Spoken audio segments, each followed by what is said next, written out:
দেশবাসীর কাছে আমি বিচার চাই।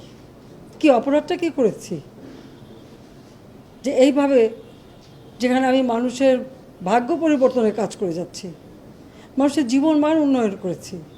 আজকে বাংলাদেশ সেই 2008-এর বাংলাদেশ আর 2024-এর বাংলাদেশ তো এক না।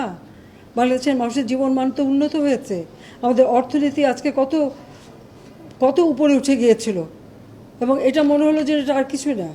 এটা আমাদের অর্থনীতিকে সম্পূর্ণ পঙ্গু করে দিয়ে বাংলাদেশকে আবার ভিক্ষুকের জাতি করে দেওয়া, এটাই বোধহয় এদের পিছনে ষড়যন্ত্র।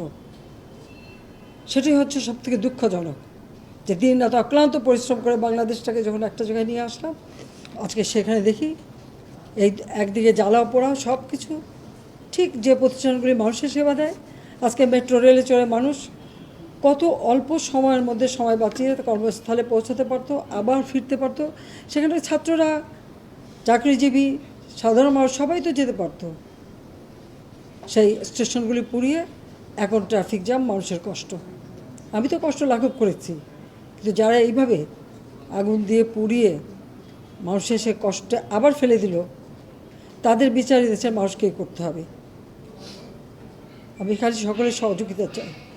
আর এইভাবে মায়ের কোল খালি হোক এটা আমি চাই না, কারণ আমি তো বাবা মা সব হারিয়েছি। আমি তো জানি হারাবার ব্যথা কত কষ্ট, কিন্তু সেই কষ্ট বুকে নিয়ে তো ফিরে আসতে এদেশের মানুষের জন্য। এখানে আমার তো কোনো চাওয়া পাওয়া নেই। আজকে অন্তত মানুষের ভাত কাপড়ের ব্যবস্থা, চিকিৎসার ব্যবস্থা, তাদের কাজের সংস্থা সবই তো করে দিচ্ছিলাম। যখন আমরা এক উন্নয়নশীল দেশে মর্যাদা পেলাম, তখনই এই তাণ্ডব করে ঠিক যে জায়গাগুলি মানুষের সেবা করবে সেই জায়গাগুলিতেই আঘাত। শিক্ষা প্রতিষ্ঠানে হল ভেঙে দেওয়া, সবচেয়ে দুর্ভাগ্য যে ভিসির বাড়িতে আগুন দেওয়া। এর আগেও একবার ঢাকা ইউনিভার্সিটিতে ভিসির বাড়িতে আগুন দিয়েছিল, আপনাদের মনে আছে। রংপুরে সেখানে আগুন দিয়েছে, ময়মনসিংহ কৃষি বিশ্ববিদ্যালয় থেকে শুরু করে বিভিন্ন জায়গায় এই তাণ্ডব চালিয়েছে। রাজশাহীতে এই তাণ্ডব চালিয়েছে। বিশ্ববিদ্যালয়গুলিতে সেশন জট ছিল, আমি সরকার আসার পর থেকে কোনো সেশন জট নাই। লেখাপড়ার মান উন্নত করা, যাতে এখান থেকে পড়ে আবার বিদেশেও পড়তে পারে, সেই ব্যবস্থাও করে দিয়েছি। কিন্তু তারপরেও কোটা সংস্কার আন্দোলন, কোটা তো আমি বাতিলই করে দিয়েছি।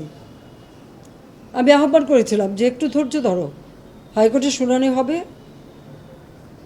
হাইকোর্ট যে রায় দেয় না। তারপরেও এই আন্দোলন, আমি আজকে এই যে এতগুলি মানুষের জীবনের ক্ষতি হলো, এতগুলি পরিবার ক্ষতি হলো, এর দায় দায়িত্ব কাদের? আমি দেশবাসীর কাছে সেই আহ্বান জানাবো যে এই ধরনের ধ্বংসযজ্ঞের জন্য এই দেশকে নিয়ে আর কেউ চালাতে না পারে। আমি সকলের সাহায্য চাই।